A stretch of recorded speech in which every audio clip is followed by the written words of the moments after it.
বাঙালির প্রাণের উৎসব নববর্ষ উদযাপনে সারা দেশে ব্যাপক প্রস্তুতি নেওয়া হয়েছে। কঠোর নিরাপত্তা ব্যবস্থা জানালেন স্বরাষ্ট্র প্রতিমন্ত্রী। চট্টগ্রামে 5টি AK-22 ও বিপুল পরিমাণ গুলিসহ 3 জঙ্গি নেতা আটক। এরা বাঁশখালীর জঙ্গি আস্তানায় অস্ত্র সরবরাহকারী দাবি র্যাবের। আনুষ্ঠানিকভাবে তুলে নেওয়া হলো 20 দলীয় জোটের ডাকা অবরোধ। বেগম জিয়ার সঙ্গে বৈঠকের পর জানালেন ব্যারিস্টার জমির উদ্দিন সরকার। মানুষ পুড়িয়ে মানবতা বিরোধী অপরাধ করেছে বিএনপি জামায়াত জোট। জেলা কর্মকর্তাদের সঙ্গে ভিডিও কনফারেন্সে প্রধানমন্ত্রী নাশকতাকারীদের আইনের আওতায় আনার নির্দেশ। এবং মেয়র প্রার্থী মির্জা আব্বাসের জামিনের বিষয়ে শুনানি বুধবার। এর আগ পর্যন্ত হয়রানি না করতে হাইকোর্টের নির্দেশ। ঢাকা দক্ষিণে ইসির সঙ্গে প্রার্থীদের মতবিনিময়।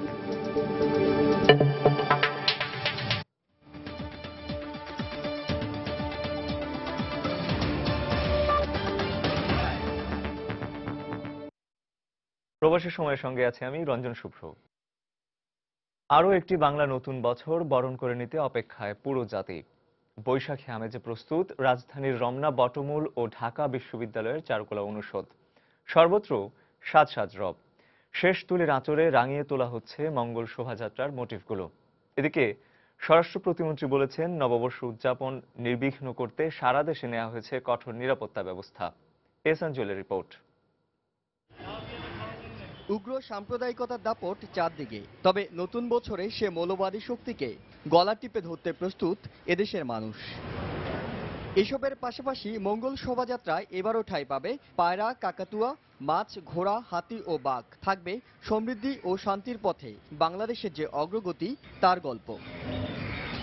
লোকজ বাংলার সংস্কৃতি ফুটিয়ে তোলা চারুকলার মঙ্গল শোভাযাত্রাটি ঘিরেই থাকে নববর্ষ উদযাপনের সমারোহ। সে যাত্রায় এবারও চলছে বর্ণাঢ্য প্রস্তুতি। সব মিলে শেষ সময়ের প্রস্তুতি আর রঙের বর্ণিল আভায় যেন মাতোয়ারা চারুকলা চত্বর। কাজ মোটামুটি প্রায় শেষের দিকে। আজকে আমরা সবকিছু কমপ্লিট করে ফেলবো, আর কালকে আশা করি আমাদের মঙ্গল শোভাযাত্রাটা সাকসেসফুল হবে।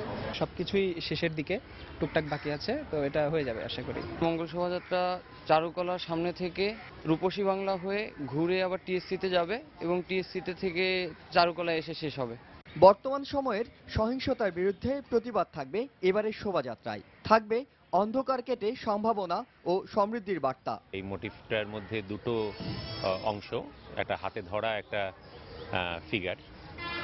হাতটা জনগণের প্রতীক এবং যে ফিগারটাকে ধরে আছে, সে টুটি চিপে ধরে আছে, সেটা অপশক্তির প্রতীক। তো সেটা এবারের এই পুরো আয়োজনের অন্যতম একটা আকর্ষণ। মঙ্গল শোভাযাত্রাকে বর্ণিল করতে তৈরি করা হয়েছে নানা রঙের মুখ ও মুখোশ। মানিক বন্দ্যোপাধ্যায়ের কবিতা অনেক আলো জ্বালতে হবে মনের অন্ধকারে প্রতিপাদ্য করা হয়েছে এবারের শোভাযাত্রায়। যে আলোয় আবহমান বাঙালির জীবন খুঁজে পাবে নতুন দিশা, বয়ে আনবে নতুন বার্তা, আর শান্তিকামী বাঙালির হৃদয় জমিনে সব ধরনের সহিংসতার বিরুদ্ধে বুনে দেবে নতুন স্বপ্ন। এদিকে নববর্ষ আবাহন আর নতুন সূর্যকে সুরের মূর্ছনায় স্বাগত জানাতে প্রস্তুত রমনার বটমূলও। ছায়ানটের প্রভাতী অনুষ্ঠানমালার মঞ্চ নির্মাণ সহ সব প্রস্তুতি সম্পন্ন। উৎসবের নিরাপত্তা নিশ্ছিদ্র করতে নেওয়া হয়েছে সর্বাত্মক উদ্যোগ। এখানে মুসলমান, বৌদ্ধ, খ্রিস্টান সব ধর্মের লোকেরা এই উৎসবটা করবে, সেজন্যই আমরা সর্বধরনের প্রস্তুতি নিয়েছি। পর্যাপ্ত পরিমাণ নিরাপত্তা বাহিনী, পুলিশ বলেন, র্যাব বলেন এবং অন্যান্য নিরাপত্তা বাহিনী সব এখানে থাকবে। আমরা সবাইকে অনুরোধ করছি 5:30টার মধ্যে সমস্ত অনুষ্ঠান বন্ধ করে ফেলতে। সুর আর রঙের ছোঁয়ায় সব অশুভ কেটে এক নতুনের কেতন উড়ানোর প্রতীক্ষায় এখন। এহসান জুয়েল, সময় সংবাদ, ঢাকা। 12 মাসে 13 পার্বণের বাঙালির জীবনে যেন উৎসবের শেষ নেই। তবে অন্য সব উৎসবের মধ্যে ধর্ম বর্ণ নির্বিশেষে এগিয়ে বাংলা নববর্ষ। এই উৎসবকে ঘিরে প্রস্তুতিটাও থাকে বেশ জোরালো। এখন কিছুটা অপেক্ষা। পহেলা বৈশাখ আর সকালবেলা পাতে পান্তা ইলিশ নেই, সে কথা যেন ভাবাই যায় না। তবে শুধু ইলিশই নয়, নববর্ষ উদযাপনের একটি অংশ জুড়ে থাকে হরেক রকম বাঙালি খাবার। আর তাই বাসাবাড়িতে বর্ষবরণে ঐতিহ্যবাহী বিভিন্ন খাবার প্রস্তুতিতে ব্যস্ত সময় পার করেছেন গৃহিণীরা। খুব ভোরবেলা উঠে 8-10 রকমের ভর্তা করব, তারপরে সেখানে ইলিশ ভাজা তো অবশ্যই থাকবে, আর পান্তা। সকালবেলা উঠে পাঞ্জাবি পরবো, পান্তা ইলিশ খাবো, ঢোল কিনবো। লাল সাদা নতুন পোশাকের খোঁজে শপিং মলের এই ভিড়ই বলে দেয় উৎসবের আর খুব বেশি সময় বাকি নেই। তবে শেষ মুহূর্তেও 16 আনা বাঙালিয়ানা ধরে রাখতে শাড়ি পাঞ্জাবির দিকেই ঝোঁক ক্রেতাদের। পহেলা বৈশাখ মানেই হচ্ছে সাদা লাল, কিন্তু এইবার একটু ডিফারেন্ট হচ্ছে, তো আমিও চাচ্ছি যে একটু ডিফারেন্ট কালারের নিব। বাঙালি কালচার হচ্ছে শাড়ি, তো আমি শাড়িটাকেই প্রেফার করি। গরম যতই হোক শাড়িটা পরতেই বেশি স্বাচ্ছন্দ্য বোধ করি। সাদার ভিতরেই দেখতেছি, লাল সাদার ভিতরেই দেখতেছি, একটু সিম্পলের ভিতরে। পোশাকের পর্ব শেষ করে তরুণীরা কিনছেন চুড়ি টিপ সহ বিভিন্ন প্রসাধনী সামগ্রী। ভিড় আর তাড়াহুড়োতেও ভুলেননি পোশাকের সঙ্গে সাজের অনুষঙ্গ মিলিয়ে নিতে। আসলে আমরা মেয়েরা শাড়ির সাথে চুড়িটা খুব পছন্দ করি, সেই কারণেই চুড়িটা পরা হয়। আর শাড়ি পরবো তো, তাই শাড়ির সৌন্দর্য তো চুড়ির মধ্যে, এখন এই জন্য শাড়ির সাথে ম্যাচিং করে চুড়ি কিনতেছি। চুড়ি পরলে তো মেয়েদেরকে অনেক সুন্দরই লাগে, শাড়ির সাথে চুড়ি অনেক বেশি ভালো মানায়। আর ফুল ছাড়া কি নতুন বছরকে বরণ করা যায়, হোক তা নিজেকে কিংবা ঘর সাজাতে? উৎসবের আগে তাই ব্যস্ততা ফুল কেনায়। কেনাকাটা মোটামুটি শেষ, এখন শেষ মুহূর্তে শুধু ফুল কেনা বাকি। বাংলা বছরের নতুন দিনকে আমরা ফুল দিয়ে বরণ করব না। একদিন আগে ফুল কিনতে আসছি, কালকে সাইজা পরে বেরোবো, তাহলে সবারই দেখতে সুন্দর লাগবে।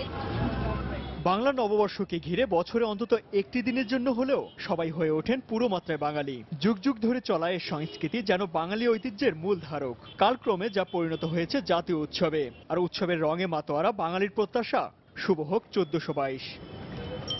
ইমতিয়াজ আহমেদ, সময় সংবাদ, ঢাকা। এবার অন্যান্য প্রসঙ্গ। চট্টগ্রামের বাঁশখালীতে জঙ্গি আস্তানায় অস্ত্র সরবরাহকারী 3 জঙ্গি নেতাকে অস্ত্র ও বিপুল পরিমাণ গুলি সহ আটক করেছে র্যাব। এরা শহীদ হামজা গ্রুপ নামে নতুন একটি জঙ্গি সংগঠনের নেতা বলে র্যাবের পক্ষ থেকে দাবি করা হয়েছে। নগরীর বিভিন্ন এলাকায় অভিযান চালিয়ে তাদের আটক করা হয়। বিস্তারিত জানাচ্ছেন কমল দে। শহীদ হামজা ব্রিগেড নামে বাংলাদেশের নতুন এক জঙ্গি সংগঠনের আত্মপ্রকাশ ঘটল। মূলত কট্টরপন্থী ইসলামী ছাত্র শিবির এবং হেফাজতের কর্মীদের নিয়ে এই সংগঠনটির আত্মপ্রকাশ ঘটে 2013 সালে। টানা 3 মাস অভিযান চালিয়ে এ দলের 28 সদস্যকে তারা অত্যাধুনিক অস্ত্র, বিপুল পরিমাণ গোলাবারুদ এবং বোমাসহ আটক করেছে। র্যাব কর্মকর্তারা বলছেন, ভারতের মিজোরামের বিদ্রোহীদের কাছ থেকে তারা অস্ত্র সংগ্রহ করছিল। চট্টগ্রাম মহানগরীর কোতোয়ালি, আকবরশাহ, পাঁচলাইশ স্থানের বিভিন্ন এলাকা থেকে অভিযান পরিচালনা করে 5টি AK-22, 5টি বিদেশি পিস্তল, 15টি ম্যাগাজিন, 3680 গুলি এবং লটমনি পাহাড়ে যে জঙ্গি আস্তানা তার প্রধান অস্ত্র সরবরাহকারী মোজাহির সহ 3 জন জঙ্গিকে আমরা আটক করেছি। এটা একটা নতুন জঙ্গি গোষ্ঠী। শিবিরের যারা কিছু আছে, যারা একটু উচ্চাভিলাষী কিংবা একটু জঙ্গি, তাদেরকে একত্র করে এই জঙ্গি দলটা গঠন করে। তাদের সামরিক গ্রুপের নাম হচ্ছে SHB, শহীদ হামজা ব্রিগেড। গত 2013 সালে নগরীর ফয়জলেক এলাকায় এক হোটেলে বৈঠকের মাধ্যমে এই জঙ্গি সংগঠনের আত্মপ্রকাশ ঘটে। র্যাব কর্মকর্তারা বলছেন, এই দলের আরো বেশ কিছু সদস্য এবং মূল নেতা এখনো রয়েছেন পলাতক এবং তাদেরকে ধরার জন্য র্যাব অব্যাহত অভিযান চালিয়ে যাচ্ছে। ওখানে গ্রেনেড কিভাবে ফাংশন করে তার ছবি আছে, পিস্তল ফায়ার করতে হলে কোন পদ্ধতিতে ফায়ার করতে হয় সেটা বর্ণনা দেওয়া আছে, বিভিন্ন ফায়ারিং পজিশন যেমন নিলিং পজিশন, স্ট্যান্ডিং পজিশন কিভাবে ফায়ার করে এগুলোর বর্ণনা আছে, এক্সপ্লোসিভ কিভাবে বানায় সেটা দেওয়া আছে। SHB 3টা গ্রুপ, গ্রিন, হোয়াইট এবং ব্লু, এর প্রতি গ্রুপে 7 জন করে আছে। এদের অনেককে আমরা ধরেছি যারা ট্রেনিং করেছে, বাকিদেরকেও ধরবো। এরা বেসিক্যালি যে হাটহাজারী যে মাদ্রাসা ছিল সেই মাদ্রাসার ওখানে আবু বকর মাদ্রাসা এদেরকে তাত্ত্বিক প্রশিক্ষণ দিত এবং তারা ট্রেনিংও নিয়েছিল। এছাড়া চট্টগ্রামে 4টি প্রশিক্ষণ ক্যাম্প পাওয়া গেছিল। সেসব ক্যাম্পে এই হামজা ব্রিগেডের সদস্যদের তাত্ত্বিক এবং শারীরিক প্রশিক্ষণ দেওয়া হতো।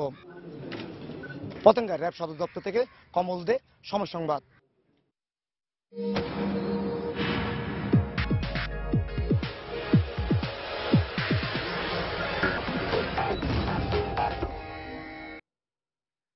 নাশকতার 2 মামলায় আগাম জামিন আবেদন বিষয়ে আদেশ না হওয়া পর্যন্ত ঢাকা দক্ষিণের মেয়র প্রার্থী ও বিএনপি নেতা মির্জা আব্বাসকে কোনো ধরনের হয়রানি বা গ্রেফতার না করার নির্দেশ দিয়েছেন হাইকোর্ট।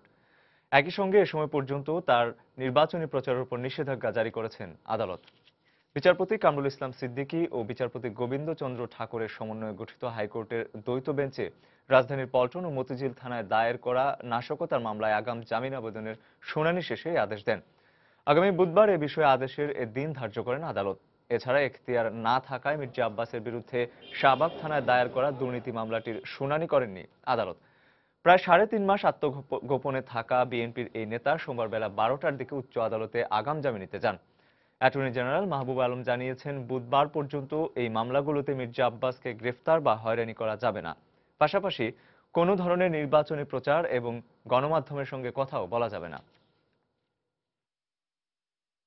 শুনানি সমাপ্ত হয়নি, আগামী পরশু বুধবার আদেশের জন্য থাকবে এবং সেই দিন হয়তো আরো কিছু শুনানি হতে পারে।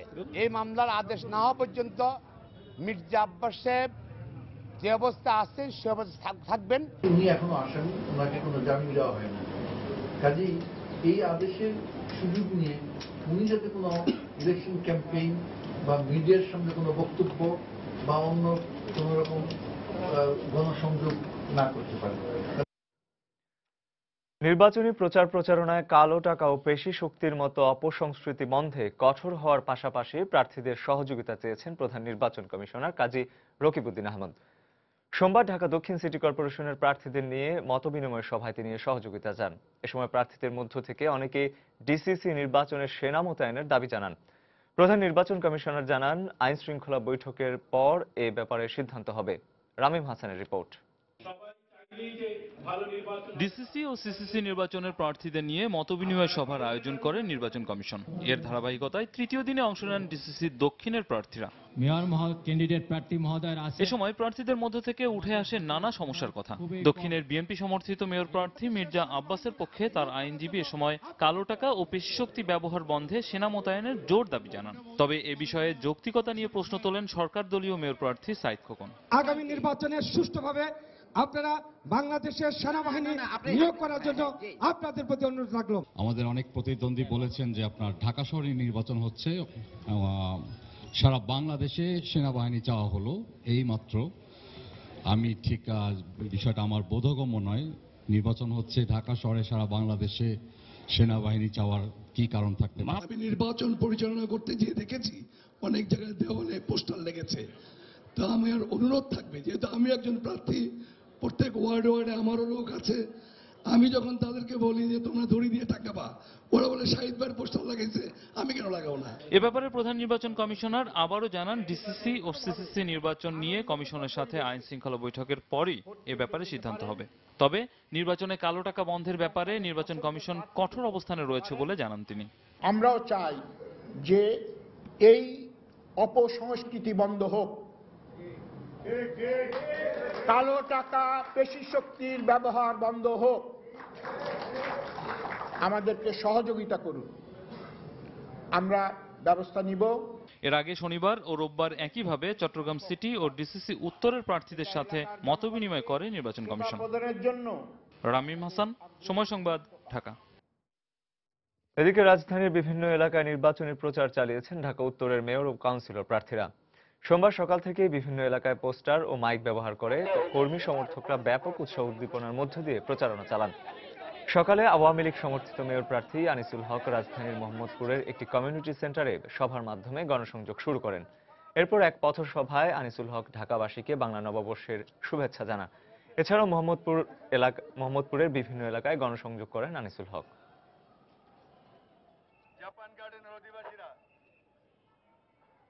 আমার নাম আনিসুল হক, আমি মেয়র পদপ্রার্থী। আপনাদের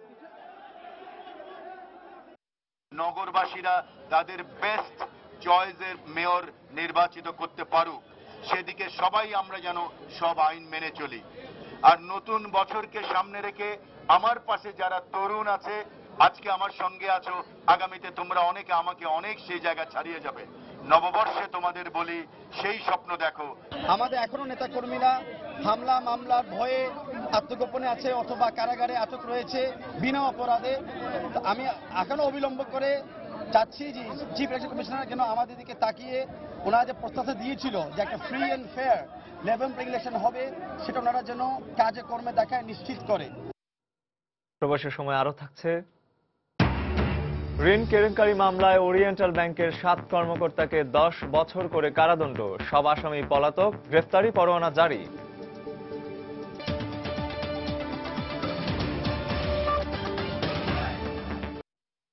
বিএনপি ভবিষ্যতে সরকার পতন আন্দোলনের নামার শক্তি সাহস পাবে না বলে মন্তব্য করেছেন প্রধানমন্ত্রী শেখ হাসিনা। নাশকতার সাথে জড়িতদের খুঁজে বের করে শাস্তির ব্যবস্থা করতে মাঠ প্রশাসনকে নির্দেশ দেন তিনি। মন্ত্রিসভার বৈঠক শেষে কয়েকটি জেলার প্রশাসনিক কর্মকর্তা ও জনপ্রতিনিধিদের সাথে ভিডিও কনফারেন্সে একথা বলেন প্রধানমন্ত্রী। এভাবেই নাটোর ও ফেনী জেলা উন্নয়ন সমন্বয় কমিটির সাথে সচিবালয় থেকে ভিডিও কনফারেন্সের মাধ্যমে নানা নির্দেশনা দেন প্রধানমন্ত্রী শেখ হাসিনা। এ সময় চট্টগ্রাম ও রাজশাহী বিভাগ এবং চাঁদপুর, নওগাঁ, চাঁপাইনবাবগঞ্জ ও ব্রাহ্মণবাড়িয়া জেলার শীর্ষ কর্মকর্তারা অনলাইনে সংযুক্ত ছিলেন। প্রধানমন্ত্রী ভিডিও কনফারেন্সের মাধ্যমে এসব জেলার জেলা প্রশাসক, জেলা পরিষদের প্রশাসক ও জনপ্রতিনিধিদের কাছ থেকে জেলার উন্নয়ন কর্মকাণ্ড এবং আইনশৃঙ্খলা পরিস্থিতির খোঁজ খবর নেন। যে সমস্ত পরিকল্পনা আমরা নিয়েছি সেগুলো আমরা বাস্তবায়ন করতে পারবো। আশা করি ভবিষ্যতে আর কোমরে এত জোর হবে না যে এই ধরনের আবার সে সরকার নামানোর কথা চিন্তা করতে পারবে। জঙ্গিবাদী সন্ত্রাসী কর্মকাণ্ড যারা করেছে, মানুষ খুন যারা করেছে, মানুষকে পুড়িয়ে যারা হত্যা করেছে এবং প্রত্যেক এলাকায় এলাকায় যারা এই অপরাধী, যারা এই সমস্ত ঘটনার সঙ্গে জড়িত, আমি আইন শৃঙ্খলা রক্ষাকারী সংস্থাকে বলবো প্রত্যেক এলাকার থেকে যারা এই ধরনের কর্মকাণ্ডে জড়িত তাদের প্রত্যেকে খুঁজে খুঁজে বের করতে হবে এবং তাদের বিচারের সম্মুখীন করতে হবে। উন্নয়ন প্রকল্পসমূহ দ্রুত বাস্তবায়নের পরামর্শ দিয়ে শেখ হাসিনা বলেন, জনগণের চাহিদার কথা মাথায় রেখে ভবিষ্যতে জেলাভিত্তিক বাজেট প্রণয়ন করা হবে। আমাদের যে উন্নয়ন প্রকল্পগুলি এগুলির জন্য দ্রুত বাস্তবায়ন হয় সে ব্যাপারে যথাযথ ব্যবস্থা নিতে হবে, কারণ দেশের উন্নয়নটাই আমাদের মূল লক্ষ্য। এর আগে প্রধানমন্ত্রী শেখ হাসিনার সভাপতিত্বে মন্ত্রিপরিষদের নিয়মিত বৈঠক অনুষ্ঠিত হয়। বৈঠকে হস্ত কারুশিল্প নীতিমালা 2015-এর খসড়ার অনুমোদন দেওয়া হয়। বৈঠক শেষে মন্ত্রিপরিষদ সচিব সাংবাদিকদের জানান, বৈশাখী উৎসবকে কেন্দ্র করে এখন থেকে ক্ষুদ্র নৃগোষ্ঠীর কর্মকর্তারা 3 দিনের ঐচ্ছিক ছুটি ভোগ করতে পারবেন। পার্বত্য চট্টগ্রাম এলাকার বিভিন্ন ক্ষুদ্র নৃগোষ্ঠীর অন্তর্ভুক্ত কর্মকর্তা কর্মচারীরা তারা 2 দিন ঐচ্ছিক ছুটি ভোগ করতে পারবেন। একটা হলো 29শে চৈত্র আর একটা হচ্ছে 2রা বৈশাখ। 30শে চৈত্র বিশেষ স্থানীয় ছুটি হিসাবে আছে এবং 1লা বৈশাখ এটা সর্বজনীন ছুটি হিসাবে আছে। এছাড়া মন্ত্রিসভা বৈঠকে গৃহীত সিদ্ধান্ত বাস্তবায়ন বিষয়ে ত্রৈমাসিক প্রতিবেদন উপস্থাপন করা হয় বলেও জানান মন্ত্রিপরিষদ সচিব। প্রসূন আশিস, সময় সংবাদ, ঢাকা। বিএনপির স্থায়ী কমিটির সদস্য ব্যারিস্টার জমির উদ্দিন সরকার বলেছেন, দেশে এখন আর কোনো অবরোধ নেই। সোমবার রাতে বেগম খালেদা জিয়ার সঙ্গে বৈঠক শেষে সাংবাদিকদের প্রশ্নের উত্তরে তিনি কথা বলেন। বার কাউন্সিল নির্বাচনে ঢাকা সহ সারা দেশে 20 দলীয় জোটের প্যানেল চূড়ান্ত করতে গুলশানের বাসভবনে বেগম জিয়ার সঙ্গে বৈঠকে বসেন সিনিয়র আইনজীবীরা। রাত 10:30টার দিকে শেষ হয় বৈঠক। পরে সাংবাদিকদের মুখোমুখি হন আইনজীবীরা। এ সময় ব্যারিস্টার জমির উদ্দিন সরকার চলমান অবরোধ নিয়ে দলের অবস্থান পরিষ্কার করেন।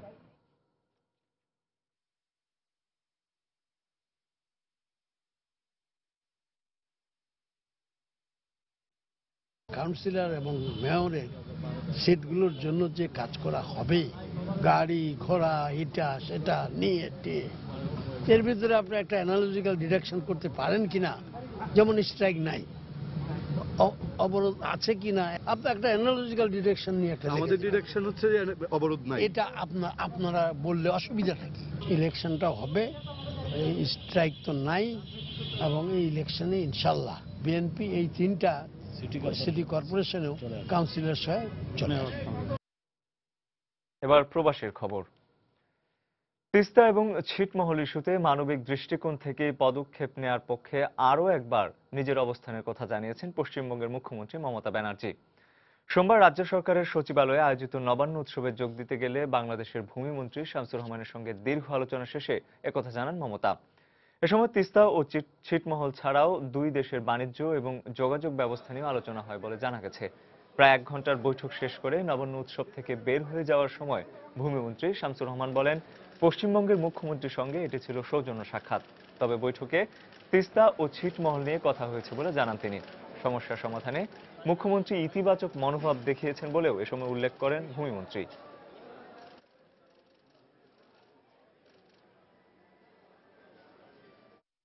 অ্যাকচুয়ালি আজকে আমি এখানে এসেছি, এর কোনো এজেন্ডা ছিল না। ছিটমহল নিয়ে তিনি বলেছেন এই সমস্যাটা এরকম কোনো সমস্যা থাকবে না।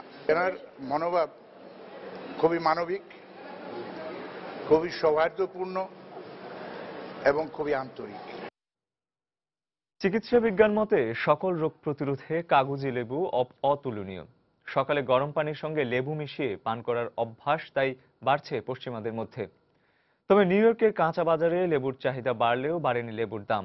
অন্যদিকে প্রবাসী বাঙালিদের ক্ষেত্রে বিষয়টি একেবারেই আলাদা, কারণ প্রবাসী থেকেও প্রায় সারা বছরই মনে প্রাণে বাঙালি তারা।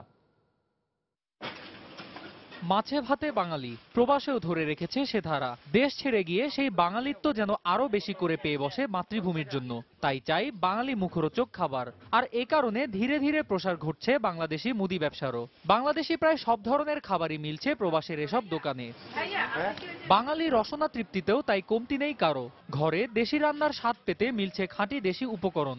সেই সঙ্গে আছে সব ধরনের শাকসবজি, শুটকি থেকে শুরু করে কাঁঠালের বিচি পর্যন্ত প্রায় সবকিছুই। তবে এত কিছুর পরও বাজারে কাগজি লেবুর কদর অন্য সবকিছুর চেয়ে একটু বেশি। এই লেবুটার দাম যদি বেশি হয় আমরা কিছু মনে করি না, বাট এটার মধ্যে একটা লাগে যেমন একটা দেশের ফ্লেভার আছে, খুবই টেস্টি। নিউ ইয়র্কের বাংলাদেশি গ্রোসারিগুলোতে বড় আকারের একটি ইলিশের দাম পাউন্ড প্রতি $14 থেকে $16, কিন্তু সেই ইলিশকেও ছাড়িয়ে গেছে দেশি জাতের লেবুর দাম। এগুলি বাংলাদেশি লেবু, তাই সবাই এটার চাহিদা চেয়ে থাকে আর কি, যার জন্য এটা ডিমান্ড বেশি খুব। বাংলাদেশ থেকে অনেক আমরা বাঙালি যারা ভাই আছে ওরা বাংলাদেশ থেকে এটা আনছে, আনার পরে এখানে রোপণ করছে। সো এখন আমেরিকা অন্যান্য স্টেটে এটা পাওয়া যায়। পাউন্ড $20 থেকে $25 পর্যন্ত হয়। এসব লেবু যে সবসময় দেশ থেকে আসে তা নয়। বাজারে স্থানীয় লেবু পাওয়া গেলেও দেশি লেবুর চাহিদা সবসময় বেশি। এটা যখন খাবেন, আমেরিকাতে বসে খাবেন, তখন মনে হবে যে আপনি বাংলাদেশি আছে। বাংলাদেশি লেবু এটা, বাংলাদেশি লেবু তো পাওয়াই যায় না এখানে। কেবল ফেব্রুয়ারি মাস নয়, প্রবাসী বাংলাদেশিরা মনে প্রাণে বাঙালি সারা বছরই। আর বাঙালিত্বকে খুঁজে পেতেই যেন লেবুর এই কদর। সময় সংবাদ, নিউ ইয়র্ক, যুক্তরাষ্ট্র। পয়লা বৈশাখ উদযাপনকে কেন্দ্র করে বেগম জিয়া ও প্রধানমন্ত্রীর শুভেচ্ছা বিনিময়ের মধ্য দিয়ে অতীতের ভুল বোঝাবুঝির অবসান ঘটে নতুন বছরে সমঝোতার রাজনীতির সূচনা হবে বলে আশাবাদ ব্যক্ত করেছেন বিএনপির আন্তর্জাতিক বিষয়ক সম্পাদক আসাদুজ্জামান রিপন। সোমবার বিকেলে নয়াপল্টনে দলের কেন্দ্রীয় কার্যালয়ে সংবাদ সম্মেলনে তিনি আশাবাদ ব্যক্ত করেন। আওয়ামী লীগ সভানেত্রী বিএনপি চেয়ারপারসন বেগম খালেদা জিয়াকে বাংলা নববর্ষের শুভেচ্ছা জানিয়েছেন। একইভাবে দেশনেত্রী বেগম খালেদা জিয়াও শুভেচ্ছা জানিয়েছেন তাকে। এর অর্থ দাঁড়ায় দুটো প্রধান দল অতীতের সকল ভুল বুঝাবুঝি থেকে বেরিয়ে পরস্পরের প্রতি শুভ কামনা করেছেন। এই শুভ কামনা থেকে আমরা বিশ্বাস করতে চাই হিংসা বিদ্বেষের রাজনীতি পরিহার করার ক্ষেত্রে প্রধান দুটি রাজনৈতিক দলের মধ্যে জাতীয় স্বার্থে একটি কার্যকর সমঝোতার নতুন পথেরও শুভ সূচনা ঘটবে। এই নববর্ষ উপলক্ষে আমাদের পার্টি চেয়ারপারসন বেগম খালেদা জিয়া, আমাদের পার্টির সাংস্কৃতিক সংগঠন জাসাস, তার উদ্যোগে এখানে একটি সাংস্কৃতিক অনুষ্ঠান হবে। সেই অনুষ্ঠানে তিনি যোগদান করবেন। নির্বাচন কমিশন সুষ্ঠুভাবে দায়িত্ব পালন করলে সিটি কর্পোরেশন নির্বাচনে জাতীয় পার্টি সমর্থিত প্রার্থী জয়লাভ করবে বলে আশা প্রকাশ করেছেন জাতীয় পার্টির চেয়ারম্যান হোসেন মোহাম্মদ এরশাদ। তিনি বলেন, রাজনীতির মাঠে না থাকায় অন্যান্য রাজনৈতিক দলের মেয়র প্রার্থীদের কেউ ঠিকমতো চেনেন না। সোমবার রাজধানীর বনানীতে দলীয় কার্যালয়ে ইউকেএইডের সহযোগিতায় পোলিং এজেন্ট প্রশিক্ষণ কর্মসূচির উদ্বোধনী অনুষ্ঠানে তিনি একথা বলেন। ইলেকশন কমিশন একটা অনুরোধ, যদি নির্বাচনটা নিরপেক্ষ হয়। আমি বারবার শুনি, কিন্তু শেষ পর্যন্ত দেখি সবাই বলে নির্বাচন সুষ্ঠু হয় নাই, কেউ বলে সূক্ষ্ম কারচুপি হয়েছে, কেউ কারচুপি হয়েছে। We just hope and expect the election will be fair for everybody. যদি হয় তাহলে হয়তো এর ভালো রেজাল্ট হতে পারে। তবে এতদিন পরে আমলাতন্ত্রের অবসান হচ্ছে, নির্বাচনের মাধ্যমে মেয়র নির্বাচিত হবে, এটাই আমাদের কাছে সুখবর। বেগম খালেদা জিয়া সিটি কর্পোরেশন নির্বাচনে ভোট চাওয়ার জন্য মাঠে নামলে মুক্তিযুদ্ধের সপক্ষে শক্তি দিয়ে তাকে প্রতিহত করবে বলে হুঁশিয়ারি উচ্চারণ করেছেন বাংলাদেশ আওয়ামী লীগের প্রচার ও প্রকাশনা সম্পাদক ডক্টর হাসান মাহমুদ। সোমবার জাতীয় প্রেসক্লাবের সামনে মুক্তিযুদ্ধ প্রজন্ম লীগ আয়োজিত জামায়াত শিবিরের ডাকা হরতালের প্রতিবাদে এক মানববন্ধনে তিনি একথা বলেন। এই হরতাল কার বিরুদ্ধে? এই হরতাল আদালতের রায়ের বিরুদ্ধে, আইনের বিরুদ্ধে, আইনের শাসনের বিরুদ্ধে। তাই এই বেগম খালেদা জিয়াকে অবরুদ্ধ করতে হবে। বেগম খালেদা জিয়া যদি এই মানুষ হত্যা করার পর, মানুষকে পুড়িয়ে মারার পর আবার তার পেট্রোল বোমা বাহিনী নিয়ে তিনি যদি আবার তার পেট্রোল বোমা বাহিনী নিয়ে ভোট চাওয়ার জন্য ঢাকায় নামেন, তাহলে তাকে মুক্তিযুদ্ধের সপক্ষের শক্তি প্রতিহত করবে। চট্টগ্রামে সিটি নির্বাচনকে কেন্দ্র করে অবৈধ অস্ত্র ও বহিরাগত সন্ত্রাসীদের প্রবেশ ঠেকাতে নজরদারি বাড়ানোর সিদ্ধান্ত নিয়েছে আইনশৃঙ্খলা রক্ষা বাহিনী। সোমবার দুপুরে আইনশৃঙ্খলা সমন্বয় সভায় এই সিদ্ধান্ত নেওয়া হয়। নগরের লাভ লেন এলাকার চট্টগ্রাম আঞ্চলিক নির্বাচন কার্যালয়ে সমন্বয় সভা হয়। বৈঠকে আইনশৃঙ্খলা বাহিনীর ঊর্ধ্বতন কর্মকর্তারা উপস্থিত ছিলেন। বৈঠক শেষে সাংবাদিকদের সঙ্গে কথা বলেন রিটার্নিং কর্মকর্তা মোহাম্মদ আব্দুল বাতেন। তিনি বলেন, চট্টগ্রাম সিটি নির্বাচন নির্বিঘ্ন করতে প্রতিটি ভোট কেন্দ্রে 10 জন র্যাব সদস্য ও 22 জন পুলিশ ও আনসার সদস্য মোতায়েন রাখা হবে। এছাড়া নববর্ষ উদযাপনকে কেন্দ্র করে আচরণবিধি লঙ্ঘন না করতে প্রার্থীদের সতর্ক থাকাতেও আহ্বান জানান তিনি। রাষ্ট্রপতি মোহাম্মদ আব্দুল হামিদের সঙ্গে সৌজন্য সাক্ষাৎ করেছেন সেনাবাহিনী প্রধান জেনারেল ইকবাল করিম ভূঁইয়া। সোমবার বিকালে সেনাবাহিনী প্রধান বঙ্গভবনে যান এবং রাষ্ট্রপতিকে সেনাবাহিনীর বিভিন্ন কার্যক্রম সম্পর্কে অবহিত করেন। রাষ্ট্রপতি সেনাবাহিনীর কার্যক্রমে সন্তোষ প্রকাশ করেন এবং সার্বিক সহযোগিতার আশ্বাস দেন। পরে যুক্তরাজ্যে নিযুক্ত বাংলাদেশের হাইকমিশনার মোহাম্মদ আব্দুল হান্নান রাষ্ট্রপতির সঙ্গে সাক্ষাৎ করেন। এ সময় যুক্তরাজ্য ও বাংলাদেশের সম্পর্ক আরও জোরদার করার আহ্বান জানান রাষ্ট্রপতি।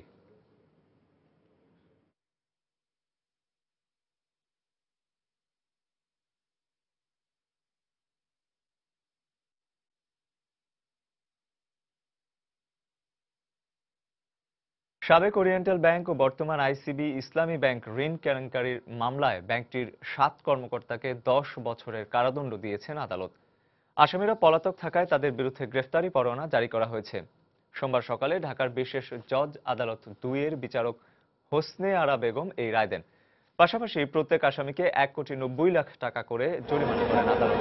আগামী 2 মাসের মধ্যে অর্থদণ্ডের টাকা জমা দিতে নির্দেশ দেওয়া হয়েছে। এর আগে 2006 সালের 29 ডিসেম্বর দুর্নীতি দমন কমিশন দুদক আসামিদের বিরুদ্ধে 1 কোটি টাকা ঋণ কেলেঙ্কারির অভিযোগে 8টি মামলা দায়ের করে।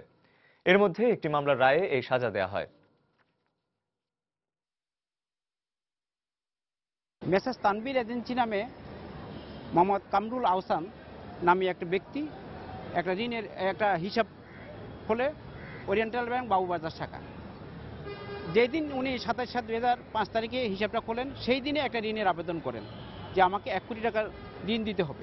ওনাদের পরস্পর যোগ সাজসে এই ওরিয়েন্টাল ব্যাংকের 1 কোটি টাকা ঋণ, সেই ঋণটা সুদ আসল সহ বর্তমানে 1,90,00,000 টাকা দাঁড়িয়েছে। আজকে বিজ্ঞ আদালত এই মামলার 7 জন আসামিকে প্রত্যেককে 10 বছর সশ্রম কারাদণ্ড এবং 1,90,00,000 টাকা অর্থদণ্ড দণ্ডিত করেন। চতুর্থবারের মতো সুরের ধারার আয়োজনে রাজধানীর বঙ্গবন্ধু আন্তর্জাতিক সম্মেলন কেন্দ্রে অনুষ্ঠিত হল চৈত্র সংক্রান্তি উৎসব। রবীন্দ্রনাথ আর নজরুল সহ বাংলার পঞ্চকবির গানের মধ্য দিয়ে এই আয়োজন শুরু হয় সোমবার সন্ধ্যা থেকে। 1421 বঙ্গাব্দের শেষ দিনে পুরনো দিনের ব্যর্থতা আর প্রাণের আবর্জনা কুড়িয়ে ফেলে আগুন জ্বালো গানের মধ্য দিয়ে বিদায় দেওয়া হয় এ বছরটিকে। আর সেই সঙ্গে গান, নাচ, কবিতা আর বাউল উৎসবের মধ্য দিয়ে নতুন বছরকেও বরণ করে নিচ্ছিল হাজারো কণ্ঠে বর্ষবরণ, যেখানে অংশ নেয় সুরের ধারা স্কুল ও কলেজের হাজারো ছাত্রছাত্রী।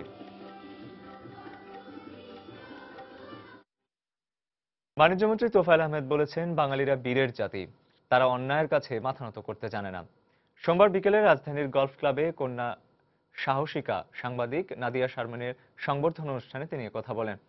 71 টিভির উদ্যোগে মার্কিন যুক্তরাষ্ট্রের সাহসী নারী 2015 পুরস্কার পাওয়া এই সংবর্ধনার আয়োজন করা হয়। অনুষ্ঠানে বিশেষ অতিথি ছিলেন বাংলাদেশে নিযুক্ত মার্কিন রাষ্ট্রদূত মার্সিয়া ব্লুম বার্নিকাট। এ সময় তিনি বলেন, নাদিয়া বাংলাদেশের নারীদের সাহসিকতা ও নেতৃত্বের ক্ষেত্রে এক অনন্য দৃষ্টান্ত হয়ে থাকবে।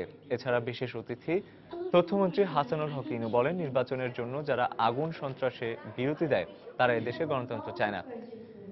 এদিকে সংবর্ধনা অনুষ্ঠানে পররাষ্ট্রমন্ত্রী শাহরিয়ার আলম, র্যাবের মহাপরিচালক বেনজির আহমেদ ও বিভিন্ন সাংস্কৃতিক ব্যক্তিত্ব উপস্থিত ছিলেন।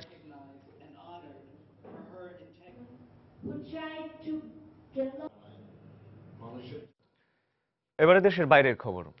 জমে উঠেছে কলকাতা পৌরসভা নির্বাচনের প্রচার প্রচারণা। আগামী 18 এপ্রিল হবে এই নির্বাচন। ক্ষমতাসীন তৃণমূল কংগ্রেস, প্রধান বিরোধী বামফ্রন্ট ছাড়াও এই নির্বাচনে অংশ নিচ্ছেন বিজেপি এবং বিরোধী কংগ্রেস সহ বেশ কয়েকটি রাজনৈতিক দল। কলকাতা ছাড়াও রাজ্যের আরও 91টি পৌরসভা নির্বাচন অনুষ্ঠিত হবে 1 সপ্তাহের ব্যবধানে। লোকসভা নির্বাচনের মতো পৌরসভা নির্বাচনেও এবার বড় ইস্যু সারদা। তাই ঘুরে ফিরে আসছে মমতা ব্যানার্জির আঁকা ছবি বিক্রির প্রসঙ্গ। ফলে বিরোধী শিবির আক্রমণের হাতিয়ার হিসেবে বেছে নিয়েছে মমতার ছবি বিক্রির ইস্যুকে। 1896 সালে ব্রিটিশ শাসনামলে গঠিত হয় কর্পোরেশন অফ ক্যালকাটা। পরবর্তীতে 1922 সালে এর নাম পরিবর্তন করে রাখা হয় কলকাতা পৌর সংস্থা।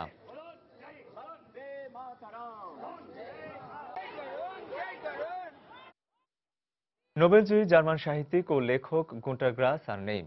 সোমবার রাজধানীর লুবেকের একটি হাসপাতালে শেষ নিঃশ্বাস ত্যাগ করেন তিনি। তার বয়স হয়েছিল 87 বছর।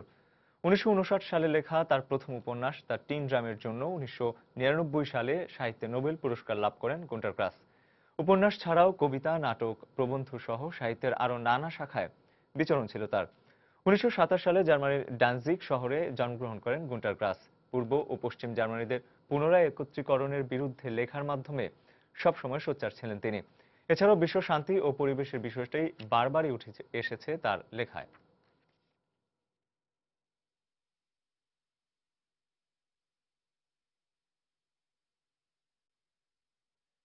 আগামী বছর অনুষ্ঠেয় মার্কিন প্রেসিডেন্ট নির্বাচনে প্রার্থী হওয়ার ঘোষণা দিয়েছেন হিলারি ক্লিন্টন। রোববার ইউটিউবে প্রকাশিত এক ভিডিও বার্তায় এই ঘোষণা দেন হিলারি। নির্বাচনী প্রচারণার জন্য খোলা ফেসবুক ও টুইটার পেজেও প্রেসিডেন্ট নির্বাচনে প্রতিদ্বন্দ্বিতা করার কথা জানান তিনি। ভিডিও বার্তায় প্রথম নারী মার্কিন প্রেসিডেন্ট হওয়ার ইচ্ছা প্রকাশ করে হিলারি জানান, মনোনয়ন পেলে তার নির্বাচনী প্রচারণায় গুরুত্ব পাবে কর্মজীবী পরিবারগুলোর জন্য কাজের সুযোগ বৃদ্ধি ও মধ্যবিত্ত শ্রেণীর অর্থনৈতিক নিরাপত্তা। ডেমোক্রেট পার্টির মনোনয়ন পেতে আইওয়া ও নিউ হ্যাম্পশায়ার অঙ্গরাজ্য থেকে প্রচার অভিযান শুরু করবেন বলেও জানান হিলারি। নিউ ইয়র্কের সিনেটর ও পরে মার্কিন পররাষ্ট্রমন্ত্রী হিসেবে দায়িত্ব পালন করে হিলারি ক্লিন্টন 2008 সালের মার্কিন প্রেসিডেন্ট নির্বাচনের প্রার্থী হতে চাইলেও সে সময় বর্তমান প্রেসিডেন্ট বারাক ওবামাকে মনোনয়ন দেয় ডেমোক্রেট পার্টি।